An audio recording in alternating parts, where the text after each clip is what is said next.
Sementara itu, Badan Gizi Nasional optimis mampu mengejar target pemerintah menjangkau 82,9 juta penerima manfaat dalam program makan bergizi gratis. Saat ini BGN tengah mengejar pembangunan SPPG atau dapur MBG dengan menggandeng sejumlah mitra.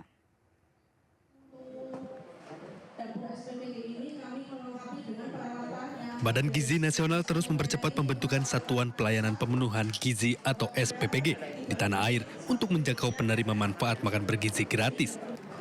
Dalam membangun dapur MBG ini, BGN bekerjasama dengan mitra masyarakat hingga lembaga.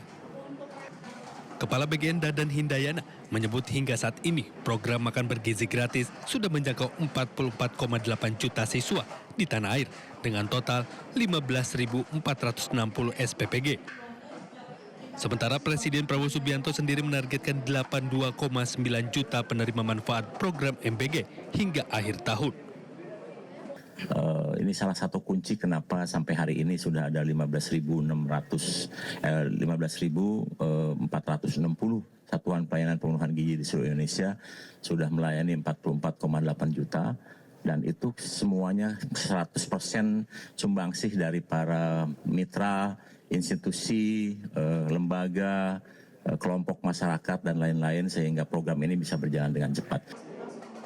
Dengan menggandeng sejumlah pihak termasuk TNI dan juga BUMN, Kepala BGN pun optimis target 82,9 juta penerima manfaat MBG bisa tercapai pada akhir tahun. Dari Jakarta, Ade Firmansyah, iNews melaporkan. Pemirsa, KPK menyebut kasus dugaan korupsi dalam pengadaan Google Cloud yang menyeret mantan Mendikbudristek Nadiem Makarim sudah masuk tahap penyidikan. Nadiem berpotensi akan ditetapkan sebagai tersangka oleh penyidik. Berdasarkan keterangan PLT Deputi Penindakan dan Eksekusi KPK Asep Guntur Rahayu menyebut status Nadiem bakal sama seperti kasus dugaan korupsi pengadaan laptop Chromebook yang ditangani Kejaksaan Agung. Perkara Google Cloud telah naik ke tahap penyidikan oleh KPK, namun pihaknya akan melimpahkan perkara ini ke Kejaksaan Agung. Pasalnya kasus yang menyeret Nadiem memiliki irisan dengan kasus dugaan korupsi dalam pengadaan Chromebook yang diusut Kejaksaan Agung. Dalam hal ini KPK telah berkoordinasi dengan Kejaksaan Agung untuk menyerahkan perkara. Jadi perkaranya sudah selesai, sudah diekspos untuk naik ke penyidikan. Makanya dibilang itu akan atau Pak Ketua kan akan diserahkan gitu. Jadi prosesnya nanti setelah ini dinyatakan naik ke penyidikan, kemudian kan saat penyerahannya itu pada saat penyidikan ini. Sudah penyidikan nanti dibuka terus nanti kita serahkan. Tentu yang diserahkan apa kan gitu. Kan Bapak belum nyita, belum apa. Jadi yang diserahkan adalah keterangan-keterangan kita miliki, kemudian dokumen-dokumen yang kita miliki yang diperoleh pada saat penyelidikan. Di mana ada beberapa juga yang secara sukarela mengirimkan dokumen dan lain-lain kepada kami, kepada penyidik. Nah, dokumen itulah kemudian juga keterangan-keterangan yang diperoleh, berita acara permintaan keterangan, nah itu yang akan kita serahkan kepada penyidik di Kejaksaan Agung. Pemirsa, Polda Metro Jaya mengajukan perpanjangan masa pencekalan Roy Suryo CS tersangka kasus fitnah ijazah palsu Presiden ke-7 RI Joko Widodo. Pencekalan ini dapat diperpanjang menjadi 6 bulan.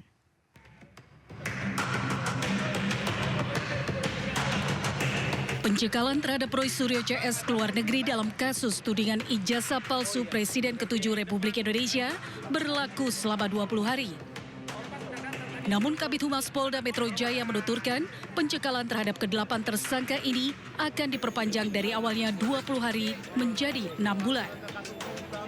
Alasannya untuk memudahkan proses penyelidikan yang dilakukan oleh Polda Metro Jaya yang saat ini masih berlangsung.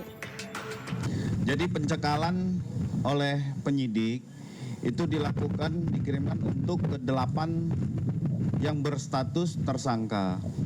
Itu berlaku selama 20 hari dari tanggal 8 November sampai dengan 27 November 2025. Tetapi akan diperpanjang untuk pencekalan selama 6 bulan ke depan. Ini surat masih akan berproses untuk pencekalan kedua. Sebelumnya Roy Suryo CS tak ditahan usai diperiksa sebagai tersangka terkait kasus fitnah ijazah palsu Jokowi pada Kamis 13 November 2025 lalu. Mereka tak ditahan karena mengajukan saksi dan ahli meringankan. Dari Jakarta, Rani Sanjaya, iNews melaporkan. Pemirsa, akhir pekan Anda yang mau wisata ke Bogor punya alternatif transportasi selain KRL, yaitu pakai bus Transjakarta yang berangkat dari Blok M. Informasi selengkapnya disampaikan Naura Syafika dan juru kamera Zulkarnain berikut ini. Pemirsa, sekarang kalau mau ke Bogor nggak perlu merogoh kocek yang mahal karena sekarang ada Transjakarta yang melayani perjalanan dari Blok M hingga Bogor, yaitu namanya adalah rute P11. Dan memang untuk perjalanan ini sudah diresmikan pada bulan Juni 2025 lalu, dan untuk penggemarnya semakin banyak yang setiap harinya menggunakan rute P11 ini. Rute P11 setiap harinya memiliki 25 armada, yang mana untuk perjalanan ini kalau tidak padat, ini ada bus yang datang setiap 10 menit sekali. Namun kalau misalnya di padat atau di jam sibuk, biasanya itu di 15 hingga 20 menit sekali. Dan ini adalah salah satu Transjakarta rute P11 yang sudah hadir dan sudah siap melayani para penumpang yang tadi antriannya ini cukup panjang di sekitar sini.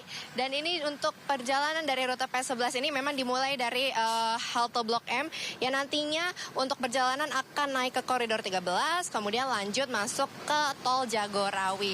Dan memang ini adalah salah satu transportasi umum yang sangat digemari oleh banyak masyarakat pastinya, yang karena memang untuk jumlahnya untuk atau tarifnya pun ini terjangkau sekali, kemudian juga untuk waktunya yang ditempuh ini kalau di jam-jam tidak sibuk itu sekitar 1,5 jam untuk perjalanan, namun kalau di jam sibuk ini biasanya memakan waktu hingga 2 jam. Nah, kalau untuk pemirsa yang bingung ini rutenya lewat mana saja, nah di halte Blok M ini sudah disediakan, ini ada untuk papan rutenya, perjalanannya melewati halte mana saja sih. Memang kalau untuk Blok M ini berada di jalur 5, jadi jangan salah ya pemirsa untuk mengambil jalurnya.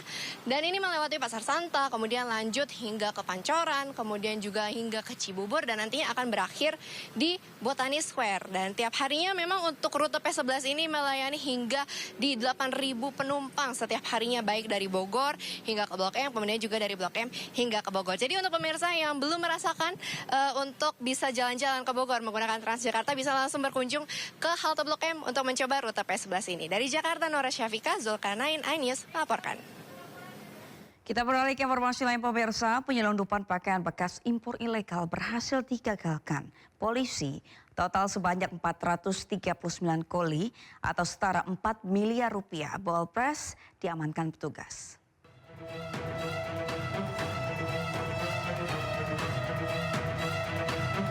Ditreskrim Sus berhasil menggagalkan penyelundupan pakaian bekas impor ilegal. Polda Metro Jaya mengungkap sejumlah 439 koli pakaian bekas impor yang diduga dari Korea Selatan, Cina, dan Jepang.